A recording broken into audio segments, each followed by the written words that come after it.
മധ്യപൂർവേഷ്യയിൽ യുദ്ധഭീതി വീണ്ടും ശക്തമാകുന്നതിനിടെ തന്നെ ഇറാന്റെ സൈനിക സുരക്ഷാ സംവിധാനത്തിൽ വൻ അഴിച്ചുപണി നടക്കുന്നു. പരമോന്നത നേതാവ് മുജ്തബ ഖൊമേനി ആകട്ടെ റവല്യൂഷണറി ഗാർഡ് കോർപ്സ്, അതുപോലെ ബീസിദ് സുരക്ഷാ സേന, സായുധ സേന ജനറൽ സ്റ്റാഫ് തുടങ്ങിയ നിർണായക സംവിധാനങ്ങളുടെ തലപ്പത്ത് 6 മുതിർന്ന കമാൻഡർമാരെ നിയമിച്ചതായിട്ടാണ് ഇപ്പോൾ അന്താരാഷ്ട്ര തലത്തിൽ വാർത്തകൾ പുറത്തു വന്നിരിക്കുന്നത്. ഇത് സാധാരണ ഭരണപരമായ നിയമനമല്ല എന്നതാണ് വിലയിരുത്തൽ. ദീർഘകാലം നീണ്ടു നിൽക്കാവുന്ന മറ്റൊരു സൈനിക ഏറ്റുമുട്ടലിനായി തന്നെ ടെഹ്റാൻ പ്രതിരോധ സംവിധാനത്തെ പുനർക്രമീകരിക്കുകയാണോ എന്നതാണ് ഇവിടെ പ്രധാന ചോദ്യമായി ഉന്നയിക്കുന്നത്. നയതന്ത്ര ചർച്ചകൾ തുടരുമ്പോഴും യുദ്ധഭീഷണി അവസാനിച്ചിട്ടില്ല എന്ന വിലയിരുത്തലാണ് ഇപ്പോൾ പുതിയ നേതൃഘടന രൂപീകരിക്കുന്നതിനോടൊപ്പം തന്നെ ഇവിടെ ചില നിരീക്ഷണമായി തന്നെ പുറത്തു വരുന്നത്.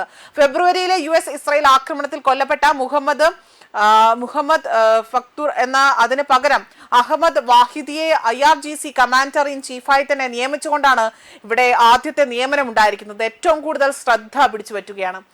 മുസ്തഫ ഇസാദി ഡെപ്യൂട്ടി കമാൻഡറായും അലി അബ്ദുല്ലാഹി സായുധ സേന ചീഫ് ഓഫ് സ്റ്റാഫായും ഹുസൈൻ താബ് ബാസിദ് സേന മേധാവിയായും ഇവിടെ ചുമതലയേറ്റു. അതോടൊപ്പം തന്നെ ഇവരിൽ നിന്ന് വാഹിദിയുടെ നിയമനം പ്രത്യേക പ്രാധാന്യമുള്ളതാണ്.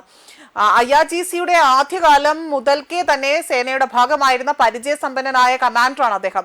അതേ മാത്രമല്ല ഖുബ്സെ ഫോഴ്സിന്റെ മുൻ മേധാവി കൂടിയായ വാഹിദിക്ക് ഇനി ഇറാന്റെ പ്രധാന സൈനിക ശക്തിയെ തന്നെ നയിക്കാനുള്ള ചുമതലയാണ് ലഭിച്ചിരിക്കുന്നത്. ഇതോടൊപ്പം തന്നെ IRGC മേധാവി മെർസൻ റസായിയെ Supreme National Security Council secretary ആക്കിയതായും ടെഹ്റാനിലെ അധികാര സന്തുലിതാവസ്ഥയിലെ മാറ്റത്തിന്റെ സൂചനയായി തന്നെ കണക്കാക്കപ്പെടുന്നുണ്ട്. അതായത് സൈനിക നേതൃത്വത്തിൽ മാത്രമല്ല ദേശീയ സുരക്ഷയുടെയും വിദേശ നയത്തിന്റെയും നിർണായക മേഖലകളിലും മുജ്തബ ഖൊമേനി തന്റെ നിയന്ത്രണം ശക്തമാക്കുകയാണോ എന്ന ചർച്ചകൾ സജീവമാവുകയാണ്.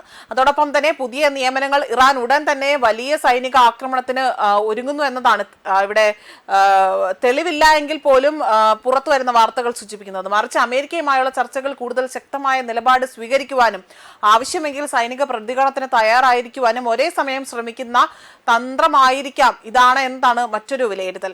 അതിനാൽ തന്നെ മുജ്തബ ഖൊമേനിയുടെ നീക്കത്തിന്റെ യഥാർത്ഥ സന്ദേശം ഒരൊറ്റ വാചകത്തിൽ പറഞ്ഞാൽ ചർച്ചകൾ നടക്കട്ടെ, പക്ഷേ യുദ്ധത്തിന് ഇറാൻ തയ്യാറായിരിക്കണം എന്ന ഒരു രീതിയാണ് അവലംബിച്ചിരിക്കുന്നത്. പുതിയ കമാൻഡർമാരുടെ നിയമനത്തോടു കൂടി തന്നെ ഇറാന്റെ സൈനിക സംവിധാനത്തിന്റെ നിയന്ത്രണം കൂടുതൽ ക്രമീകരിക്കപ്പെടുമ്പോൾ അമേരിക്ക ഇസ്രായേൽ ഇറാൻ സംഘർഷത്തിന്റെ ആദ്യഘട്ടം എങ്ങോട്ടേക്ക് നീങ്ങുമെന്നതാണ് ഇപ്പോൾ എല്ലാവരും ഉറ്റുനോക്കുന്നത്.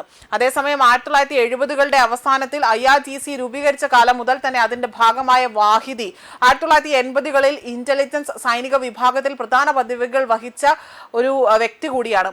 1988 മുതൽ 1997 വരെ അദ്ദേഹം അവിടെ എലൈറ്റ് ഫോഴ്സിന്റെ ആ ഒരു ഫോഴ്സിനെ നയിച്ചിരുന്നതായി തന്നെ ഇറാനിയൻ സ്റ്റേറ്റ് മീഡിയ റിപ്പോർട്ട് ചെയ്യുന്നുണ്ട്. 1998 അദ്ദേഹം മറ്റ് ഗുംസെ ഫോഴ്സിന്റെ നേതൃത്വം ഖാസിം സുലൈമാനിക്ക് കൈമാറുകയും ചെയ്തിരുന്നു.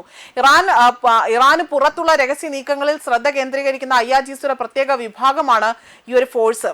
എന്നാൽ ഇപ്പോൾ പൂർണ്ണ തോതിലുള്ള ഒരു യുദ്ധത്തിന് ഇറാൻ സൈന്യം അവിടെ നയിക്കാനുള്ള ചുമതല അദ്ദേഹത്തിന് ലഭിച്ചതോടുകൂടി തന്നെ മറ്റു തരത്തിലുള്ള രീതിയിലേക്കുള്ള ഒരു ആക്രമണം അവിടെ ഉണ്ടാകുമോ എന്ന ഒരു ഭീതി ഇപ്പോൾ എല്ലാവരിലും നിലനിൽക്കുന്നതായി തന്നെയാണ് വ്യക്തമാക്കുന്നത്. ന്യൂസ് ഡെസ്ക് കർമ്മ ന്യൂസ്.